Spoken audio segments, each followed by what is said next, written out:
How to install dig-free landscape coiled edging from Mastermark. Before installing, uncoil your edging and allow it to remain in the sun to warm. This will straighten out the edging and increase the flexibility needed for curved designs. Install landscape fabric as needed. Position the edging along the path of your design to ensure proper length is available. Cut your edging to the necessary length with a fine-tooth saw or tin snips.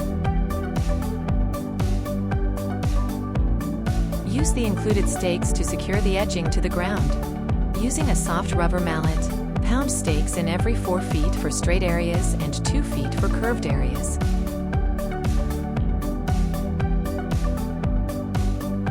Place additional stakes at each end. Once the edging is in place, plant any foliage you wish to add to the newly landscaped area. Finally, bury the landscape fabric and dig free edging tabs with rock, mulch, or soil as per your design.